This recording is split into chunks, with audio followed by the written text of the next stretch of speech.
मेरा मातृभाषा तेलुगु है, मेरा माँ मेरे స్థానిక సంస్థల ఎన్నికల్లో 42% బీసీ రిజర్వేషన్ అమలు చేయాలని ప్రభుత్వం నిర్ణయం తీసుకోవడంతో జాగృతి కార్యకర్తలు సంబరాలు చేసుకున్నారు. పెద్దపల్లి జిల్లా రామగుండంలో బాణాసంచా కాల్చి స్వీట్లు పంచిపెట్టి పెద్ద ఎత్తున సంబరాలు జరుపుకున్నారు. ఈ సందర్భంగా జాగృతి జిల్లా అధ్యక్షుడు పెంట రాజేష్, కన్వీనర్ వెంకటేష్ మాట్లాడుతూ తెలంగాణ జాగృతి అధ్యక్షురాలు కవిత పోరాటం కారణంగానే రాష్ట్ర ప్రభుత్వం రిజర్వేషన్లు అమలు చేయాలని నిర్ణయం తీసుకుందన్నారు.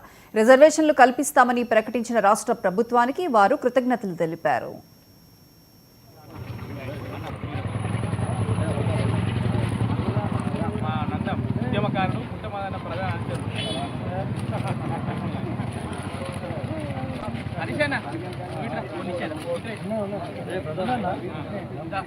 ఉండండి కానీ ఈ పెద్ద మనిషి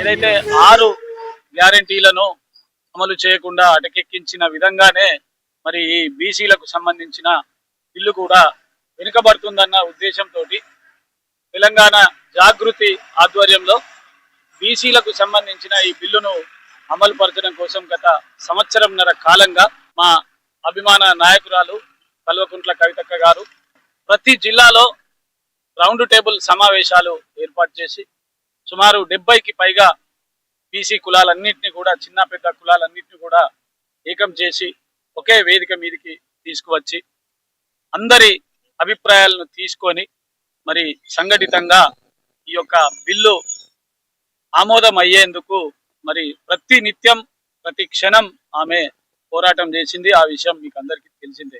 ఏదైతే ఇందిరా పార్క్ లో ధర్నా చేసిన సందర్భాన్ని కానీ ఢిల్లీలో ఈ యొక్క తెలంగాణకు సంబంధించిన బీసీలకు 42% రిజర్వేషన్ కావాలని మరి బీసీలకు 42% రిజర్వేషన్ కోసం స్థానిక సంస్థల ఎన్నికల్లో ఆమోదించడము తెలంగాణ జాగృతి వ్యవస్థాపక అధ్యక్షురాలు కవితక్క గారి విజయంగా మేము అనుకుంటున్నాం. ఎందుకంటే ఎన్నో ఇప్పుడు సంవత్సరాల కాలం నుంచి దాదాపు 18 నెలల కాలం నుంచి కూడా ఈ యొక్క బీసీల 42% రిజర్వేషన్ కోసము మరి ఎన్నో కార్యక్రమాలు ఏర్పాటు చేశారు.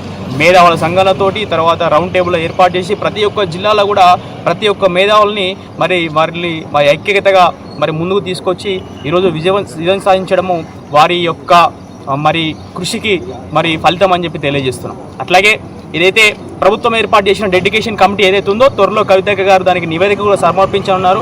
ఎందుకంటే మనం చూసినట్టయితే మరి కేంద్ర మంత్రి కూడా మరి ఈ 42% రిజర్వేషన్ ఇవ్వాలని తెలియజేయడం జరిగింది. అట్లాగే మరి ఆర్ కృష్ణయ్య గారు అట్లే సిపిఎం పార్టీ అనేక సంఘాలు కూడా ఈరోజు బీసీ రిజర్వేషన్ ముందుకు రావడం జరిగింది. పెద్ద ఎత్తున కూడా ఢిల్లీలో మరి కవితక్క గారు కాన్స్టిట్యూషన్ కప్లో కూడా మరి తెలియజేయడం జరిగింది. రాహుల్ గాంధీకి కూడా చెప్పడం జరిగింది. రాహుల్ గాంధీ గారు మరి 42% రిజర్వేషన్లో మీ యొక్క ఏదైతే కొమరం భీం